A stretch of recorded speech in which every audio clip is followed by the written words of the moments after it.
Hello नमस्ते, most welcome आप सभी का। और इस वाले सेशन में केंद्र एवं राज्य सरकारों के गठन एवं उनके अधिकार देख रहे हैं। अब जब आप ये देखते हो कि हमारे देश में कैसी व्यवस्था है, संघीय, तो संघीय में क्या होता है कि केंद्र अपने लेवल पर काम करता है और राज्य अपने लेवल पर काम कर रहा होता है। लेकिन हमारे देश में केंद्र को ज्यादा पावर है। अगर कोई इमरजेंसी आ जाती है तो वहां केंद्र के पास ज्यादा पावर रहती है। तो ऐसी स्थिति में आप कैसे बोल सकते हो क्या देश में संघीय व्यवस्था चल रही है? आप क्या बोलोगे कि देश में अर्ध संघीय व्यवस्था चल रही है। ठीक है, तो ऐसे आप ध्यान रखोगे। आ जाओ इंट्रोडक्शन देखते हैं। भारत का संविधान एक संघीय यानी कि फेडरल व्यवस्था स्थापित करता है, जिसमें केंद्र सरकार और प्रदेशीय यानी कि राज्य सरकारें दोनों अपने अपने क्षेत्र में कार्य करती हैं। हालांकि भारत को अर्ध संघीय यानी कि क्वैसी फेडरल कहा जाता है, क्योंकि संकट की स्थिति में केंद्र अधिक शक्तिशाली हो जाता है। ओके, अब देखते हैं भाई संवैधानिक आधार। संविधान में जिक्र कहां कहां है इसका। अनुच्छेद 1 को आप देखोगे तो भारत राज्यों का संघ होगा, यह बात बोली गई है। और संविधान का भाग 5 केंद्रीय सरकार के गठन की बात करता है। संविधान का भाग 6 राज्य सरकार के गठन की बात करता है। अब आ जाते हैं स्ट्रक्चर यानी कि गठन और संरचना पर आ जाते हैं। हम गठन और संरचना को देखते हैं। केंद्रीय सरकार का गठन, अब इसमें हमारा क्या होता है, राष्ट्रपति होता है, प्रेसिडेंट। और राष्ट्रपति हमारे देश का सर्वोच्च पद होता है, यह ध्यान रखना। यह देश का संवैधानिक प्रमुख होता है। निर्वाचक मंडल द्वारा अप्रत्यक्ष चुनाव किया जाता है इसका, यह भी आप ध्यान रखोगे। उपराष्ट्रपति भी इसी में आता है, ध्यान रखना, केंद्रीय सरकार में ही। राज्यसभा का पदेन सभापति होता है। यह आपने पढ़ा भी होगा कि आर्टिकल 64 में यह बात बोली गई है कि यह राज्यसभा का पदेन सभापति होता है।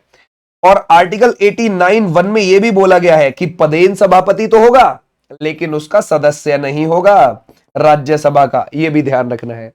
फिर आ जाते हैं मंत्री परिषद। आपको पता है भाई आर्टिकल 74 जब आप देखते हो उसमें मंत्री परिषद के गठन की बात बोली गई है कि जो मंत्री परिषद होती है उसका हेड प्रधानमंत्री होता है। और यह मंत्री परिषद किसकी हेल्प के लिए होती है? राष्ट्रपति की हेल्प के लिए होती है।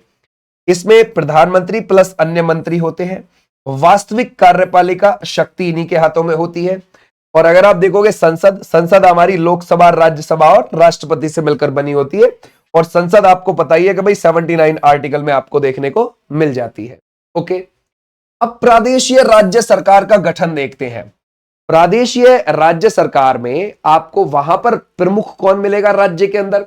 वो मिलेगा गवर्नर, राज्यपाल। ठीक है भाई, क्लियर हो जाएगा। और यह बात बोली गई है कि राज्य का एक राज्यपाल होगा, 153 आर्टिकल में बोली गई है। और इसी में 7वां संविधान संशोधन 1956 से यह भी बात ऐड कर दी कि दो या दो से अधिक राज्य के लिए एक राज्यपाल चल जाएगा। ठीक है भाई, ध्यान रखोगे, यह भी बात बोली है। तो राष्ट्रपति द्वारा यह नियुक्त किया जाता है। राज्य का संवैधानिक प्रमुख होता है ये मुख्यमंत्री एवं मंत्री परिषद। ये जो मुख्यमंत्री ही, ध्यान रखना, मुख्यमंत्री ही राज्यपाल को यह सलाह देता है कि जी ये मेरी मंत्री परिषद होगी, यह ध्यान रखना। और मुख्यमंत्री की और मंत्री परिषद की नियुक्ति गवर्नर ही करता है राज्य में। ओके, वास्तविक कार्यपालिका इसी के हाथ में होती है राज्य के, ध्यान रखना, मुख्यमंत्री और मंत्री परिषद के हाथ में। और अगर आप देखोगे विधानसभा के प्रति उत्तरदायी, क्लियर हो जाएगा।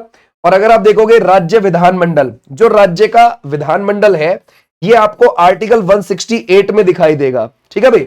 और मुख्यमंत्री और मंत्री परिषद की जो, ध्यान रखोगे, नियुक्ति होती है वो आर्टिकल 164 के आधार पर होती है। और 168 में राज्य का विधानमंडल होता है।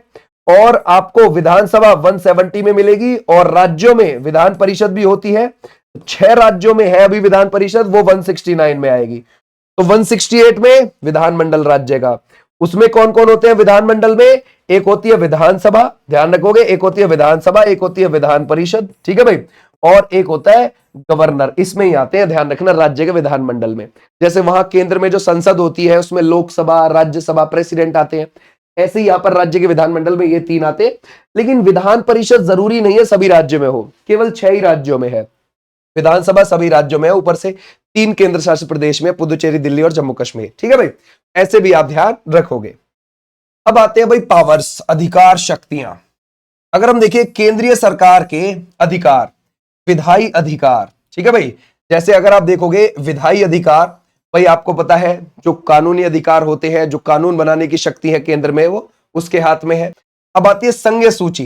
देखो पहले उसमें 97 विषय आते थे, लेकिन अभी आते हैं 100 विषय। कितने आते हैं? 100 आते हैं। तो संघ सूची में 7वीं अनुसूची है, उसमें संघ सूची, राज्य सूची, संवर्ती सूची ये दी हुई है। तो जो संघ सूची में विषय आते हैं ना 100, उन 100 विषयों पर कानून बना सकती है केंद्र सरकार, ये ध्यान रखना। जैसे कि रक्षा, विदेश नीति, रेलवेज, मुद्रा, ऐसे आप ध्यान रखोगे। कार्यपालिका का अधिकार, हाँ बिल्कुल ठीक है भाई, ध्यान रखो केंद्र की कार्यपालिका का अधिकार इसी के हाथ में। राष्ट्रीय नीतियों का निर्माण और विदेश संबंध और रक्षा प्रशासन। वित्तीय अधिकार भी आपको देखने को मिल जाएंगे केंद्र के, जैसे आयकर, सीमा शुल्क, जीएसटी का केंद्रीय हिस्सा, ये आपको देखने को मिल जाएगा। आपातकालीन अधिकार भी आपको देखने को मिल जाएंगे, ये भी केंद्र के हाथ में। राष्ट्रीय आपातकाल 352 के तहत अब तक आपको पता है 3 बार लग चुका है। राष्ट्रपति शासन 356 के तहत सबसे ज्यादा 11 बार मणिपुर में लग चुका है, सबसे पहले पंजाब में लगा था। वित्तीय आपातकाल अभी तक हमारे देश में कभी नहीं लगा है। ओके, तो ऐसे भी आप ध्यान रखोगे। अब आ जाते हैं राज्य सरकार के अधिकार की ओर। विधायी अधिकार होते ही है, ठीक है भाई, ध्यान रखोगे। अगर हम देखें राज्य सूची में आते हैं कितने, अगर आप देखोगे पहले 66 विषय आते थे, अभी आते हैं 61। यहां से 5 निकाल दिए गए। 42वां संविधान संशोधन 1976 से यहां से 5 सब्जेक्ट को निकाल के संवर्ती सूची में ऐड कर दिया, तो यहां से निकाल दिए गए, अभी 61 आते हैं। जैसे कि पुलिस, कृषि, स्वास्थ्य, या फिर आप लगाओगे स्थानीय शासन। कार्यपालिका अधिकार राज्य के तो आएंगे भी, राज्य कार्यपालिका के, जैसे कानून व्यवस्था देखना, राज्य योजनाओं का क्रियान्वयन करना, और वित्तीय अधिकार राज्य वाले, जैसे राज्य कर हो गया, स्टाम्प ड्यूटी हो गई, जीएसटी का राज्य हिस्सा हो गया। ओके, अगर हम देखें, अब देखते हैं केंद्र राज्य संबंध। यहां पर केंद्र एवं राज्य संबंध 3 प्रकार के होते हैं। विधायी संबंध है ना भाई, यानी कि कानूनी संबंध, जैसे संवर्ती सूची। आपको पता है ये जो संवर्ती सूची है, इसमें पहले अगर आप देखोगे कितने आते थे, 47 विषय आते थे, अभी कितने आते हैं, 52। 42वां संविधान संशोधन से जो राज्य वाली थी सूची, उसमें से यहां संवर्ती वाली में डाल दिए 5। ठीक है भाई। टकराव की स्थिति में केंद्र का कानूनी प्रभाव, ठीक है भाई, ध्यान रखोगे, ध्यान रखो। टकराव की स्थिति में पावर किसके पास जाएगी, केंद्र के पास। प्रशासनिक संबंध को देखते हैं, जैसे अखिल भारतीय सेवाएं, आईएएस, आईपीएस। भाई जैसे केंद्र ने भर्तियां करवा दी भाई, केंद्र में यूनियन पब्लिक सर्विस कमीशन ने, और आईएएस आईपीएस आए, अब वो राज्यों में जाके बैठेंगे, है ना भाई, डिस्ट्रिक्ट में बैठेंगे जा जाके, या फिर जो तहसील होती है उनमें जा जाके बैठते हैं। ठीक है भाई, ऐसे आप ध्यान रखोगे। केंद्र राज्यों को निर्देश दे सकता है, ठीक है भाई, केंद्र राज्यों को निर्देश दे सकता है। वित्तीय संबंध दोनों में होते हैं, जैसे वित्त आयोग के द्वारा करों का वितरण भी होता है और अनुदान भी होता है। ठीक है भाई, क्लियर हो जाएगा। आ जाओ नेक्स्ट पर। एक लाइन में अगर मैं इसका बूस्टर निकालूं एग्जाम के हिसाब से, तो भारत में केंद्र और राज्य सरकारों की शक्तियां संविधान द्वारा विभाजित है, परंतु आपातकाल एवं राष्ट्रीय हित में केंद्र को अधिक अधिकार है। बस काम खत्म, ऐसे आप ध्यान रखोगे। इसकी जो पीडीएफ मिल जाएगी वो आपको ऐप पर मिल जाएगी, आप ऐप डाउनलोड कर लेना विनेश चौधरी के नाम से, वहां पर आपको सारा डाटा मिल जाएगा, सारी पीडीएफ वहां मिल जाएगी। आप बाकी बच्चों की तरह नोट्स अपने बिंदास बना सकते हैं, या इस पीडीएफ से डायरेक्टली भी पढ़ सकते हैं। ओके, यहाँ पर हमारी डेली बेसिस पर क्लास आती है, तो आप पढ़ो उसको, और छोटे छोटे जो टॉपिक है जो दिए हुए सिलेबस में, उनको कंप्लीट करके लेकर चलो। ठीक है भाई, फिर मिलूंगा मैं अगली क्लास में, तब तक के लिए टाटा बाय बाय। और ऐप पर आप फ्री में क्लासेस भी कर सकते हो, वहां भी चल रही है थ्योरेटिकल क्लासेस। नमस्ते, बाय।